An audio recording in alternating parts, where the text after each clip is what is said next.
بسم اللہ الرحمن الرحیم الحمد للہ والصلاة والسلام علی رسول اللہ وعلی آلہ وصحبہ ومن والاه وبعد۔ تصویر کی شرعی حیثیت کے بارے میں کثرت کے ساتھ سوالات آ رہے ہیں۔ میں یہ سمجھتا ہوں کہ اس موضوع پر ویسے تو بہت کچھ کہا جا سکتا ہے، لیکن انتہائی اختصار کے ساتھ میں چند گزارشات پیش کروں گا۔ دو چیزیں ہیں۔ پہلی چیز تو یہ کہ اگر اس تصویر کو مطلقاً حرام قرار دے دیا جائے تو زندگی کا سفر برقرار نہیں رہ سکتا۔ شناختی کارڈ، پاسپورٹ، ڈرائیونگ لائسنس، قدم قدم پر تصویر کی ضرورت پیش آتی ہے۔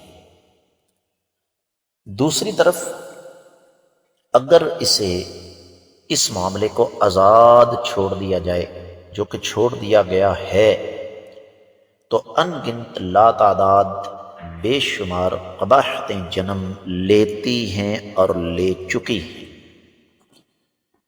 بظاہر جو بات کافی غور و فکر کرنے کے بعد سامنے آتی ہے وہ یہ کہ تصویر کا اصل حکم یہی ہے کہ یہ حرام ہے اور یہ فتنہ ہے، اور جہاں تک ہو سکے اس سے بچنے کی کوشش کرنی چاہیے۔ میں یہ کہتا ہوں کہ میری تصویر میرے شناختی کارڈ پر، میرے پاسپورٹ پر لگی ہے اور یہ حرام ہے، لیکن اس کا گناہ مجھے نہیں ہوگا، ان لوگوں کو ہوگا جو مجھے ایسا کرنے پر مجبور کر رہے ہیں۔ اس لیے میں یہ نصیحت کروں گا، قرآن و حدیث کے دلائل اس پر بے شمار ہیں، کہ جہاں تک ہو سکے اس تصویر سے بچنے کی کوشش کریں۔ میں امید کرتا ہوں کہ آپ کو سمجھ آ گئی ہوگی۔ واللہ اعلم۔